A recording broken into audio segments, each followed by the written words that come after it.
Hi everyone. Okay, I'm in the middle of a journal, but I'm taking a little break. I actually can't work on it too much because my son's still here visiting, so I finally got an office chair that I could sit in because he stole mine. But I was in the middle of dyeing papers again, and I've had several questions on how I tea stain and what's the procedure, and everybody does it a little bit differently. And unfortunately, I'm not set up where I can actually, use my camera and film my process, which is probably a good thing because I'm really messy. But I thought I would take you through the steps of what I do. Now, tea staining and coffee staining, it's a preference. A lot of people, I don't use coffee dyed papers in the journals that I sell, simply because there are many people who do not like the smell of coffee. And tea doesn't really have a scent unless you're using, like one time I used a chocolate chili chai and it still smells like chocolate, which to me, that's not a bad thing. So anyway, I tend to just use an orange pekoe. If you use different tea bags, you're going to get a different color as well. Earl Grey will give you, I think it's like a soft green color. And, different subtleties for different tea bags, depending on the tea mix. But like I said, I just use a very cheap, inexpensive orange pekoe tea. Now, my ratio for my tea, and I'll show you some tea-stained papers. Sorry, I'll move my coffee mug. So my plain tea, now of course it depends on how long you leave it in the oven as well, but I like this color. It's how can I describe it? It's not brown or dark or anything, but it's certainly not white. Do I have anything white? Yes, I do. Hang on. Let's see if these papers have white background. Yes. So you see, there's a huge difference. This looks aged, but not overly cooked. I have done overly cooked papers, and the thing about them is they rip fairly easy. They're very brittle. If you've done that and you don't want to waste the paper, my suggestion is just give it a light spritz of water and then iron it. Don't use a steam iron or anything, just iron it. And it does soften up the paper. You still get that nice crinkly sound, so don't worry about that. I have not ironed these at all. Usually what I'll do is just sit something heavy on them, flatten them out a little bit. But yeah, it's no big deal to me. So anyway, this is the plain tea stained. So like I said, I will use an orange pekoe. I take my 8-cup measuring cup and I fill it with hot water. You don't need to use boiling water. You can use hot water.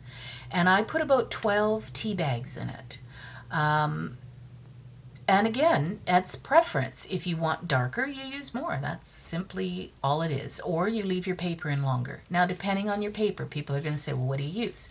I use 24-pound weight copy paper.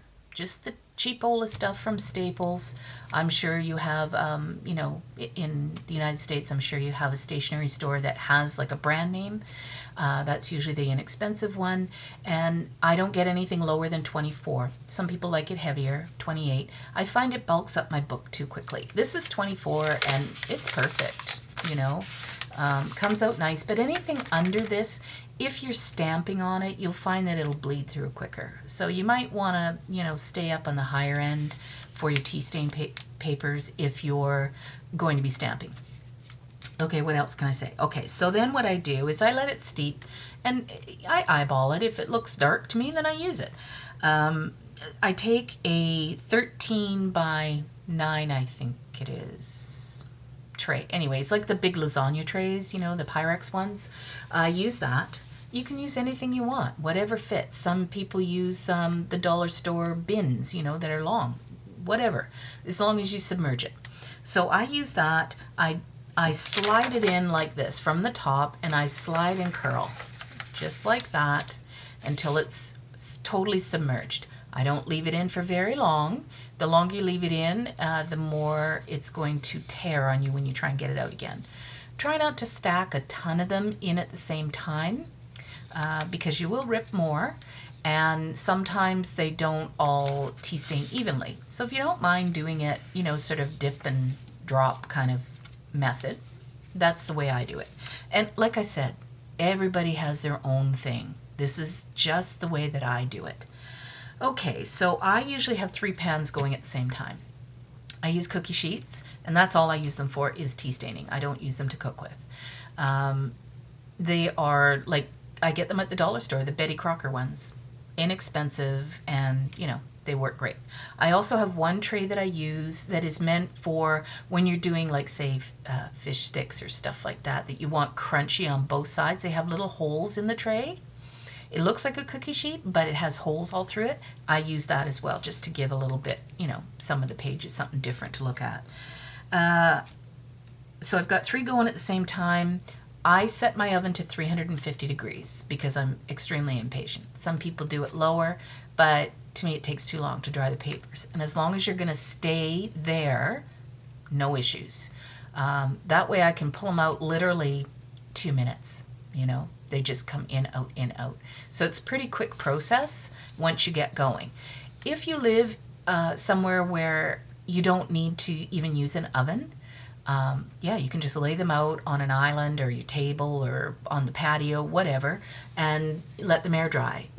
I don't think it really makes a difference to the color, personally. I've seen them done both ways. They look pretty much the same to me. The only difference is in the oven. Sometimes if you leave them on a little bit too long, you'll get that darker edge. But, I tend to end up cutting that off anyways because my papers are too big. So, not a really big deal. What else can I tell you? Okay, so if you're West Coast like me, or you're East Coast, you're going to have pretty much the same thing in the sense that you've got a lot of moisture in your air. So that's why you can go ahead and oven dry them. It's much quicker. I've tried microwave, and pretty much burnt out my microwave. It overheats, like your microwave gets too hot, and then it'll kick your breaker off. So, I mean, the oven was fine, but that's kind of a pain. So I don't use that anymore. Just my oven. If you've got like one of those countertop ones, you can use that, but you can't get as much done at one time. So with an oven, I can get three or four trays in, depending on the size of the tray. Now, the other thing I wanted to tell you was I discovered something and started playing, because that's what I do best. And I have a cupboard full of, what is it called? Food dye, food coloring. And I used it once, a long time ago. I think I got it at the dollar store, and I wasn't super impressed. But for some reason, I had it in my head, I'm going to try something different, which is why I'm showing you these. So what I did was I took one of these, which are the nylon pastry brush, I guess. And then I just take a little cup, container, whatever, just small. I fill it a little more than halfway with water, and then I used my dyes, food coloring. And on the back of the box, you'll find that it will tell you different color combinations to achieve different colors. So you're not just limited to the yellow, the red, the green, and the blue that are in your box. When you mix your colors, you can make, your own colors. Before I realized it had that, I just started dumping colors, and I thought, what would this do? So anyway, I ended up with one that looked sort of, I want to say like a dark caramel color, like a burnt caramel color. But when it dried, this is the color I got. Pink. So turned out really pretty, and I wanted subtle. I still wanted tea stained, but I wanted a little hit of color here and there. And so I just started playing, and that's when I read the back of the box and realized, oh, okay then.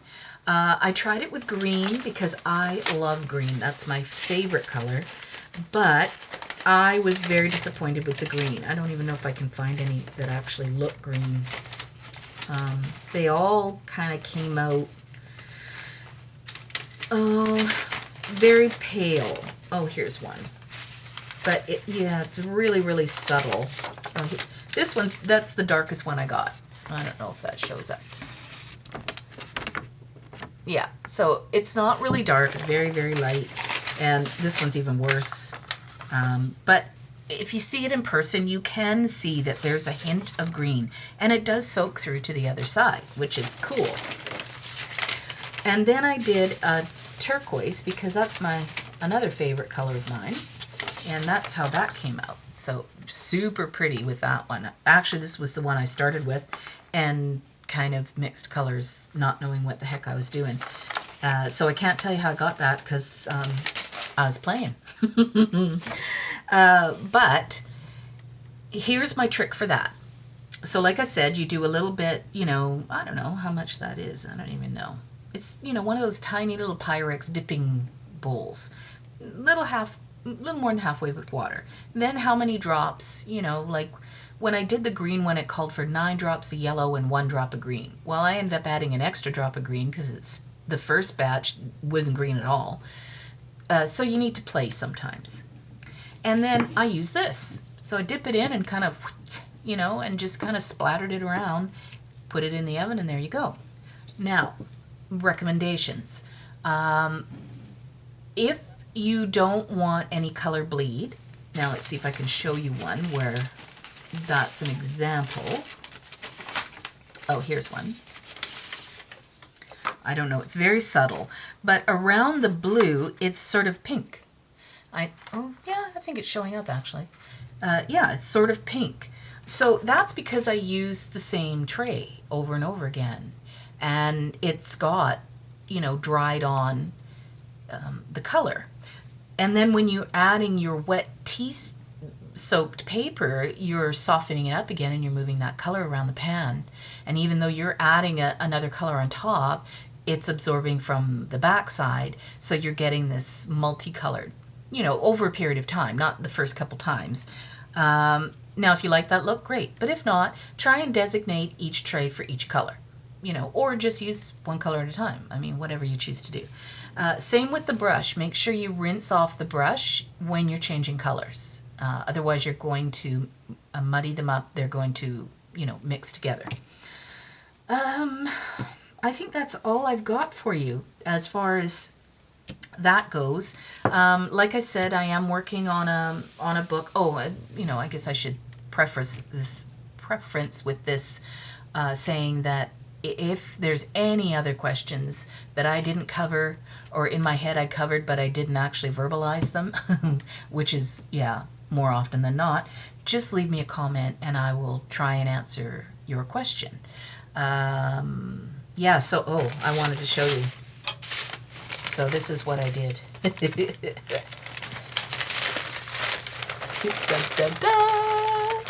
I have papers to last for about 11 books.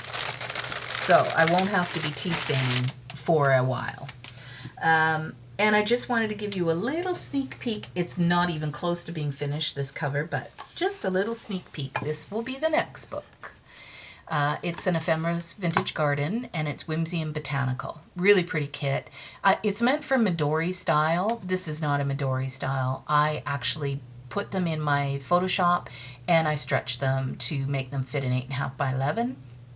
So my images are a little bit cut up in some spots because when you stretch them, I didn't want her to look like long and skinny. So, I had to do a little finagling and get it to look, just as good as when Debbie Ann did it. So, but I don't know if that shows. Let's see if I can. Okay, this light. Oh, there we go. So I shimmered up her wings. And then down here, I wish this showed. I don't know if it does.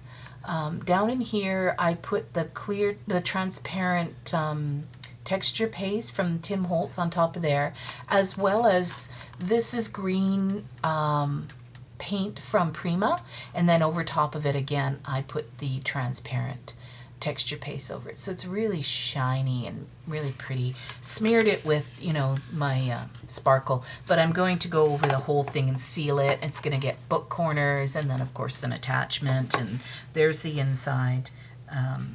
So yeah, it's a lovely kit, really, and I've had it printed forever. I'm not even joking. I usually print them out as soon as I buy them. Well, I bought that probably over a year ago at least. Anyway, I'm trying to use up a lot of that kind of stuff. So hopefully I can start working on this more steadily and get it up. I'm not even sure I can get it done by the weekend, but we'll try. We'll do our best. Anyway, thanks for watching, you guys, and sticking with me. Have an awesome week. We have a beautiful sunny day here in Surrey, British Columbia. It's cold, but it's gorgeous, and so I'm happy. I love the sun. Anyway, talk to you soon. Bye.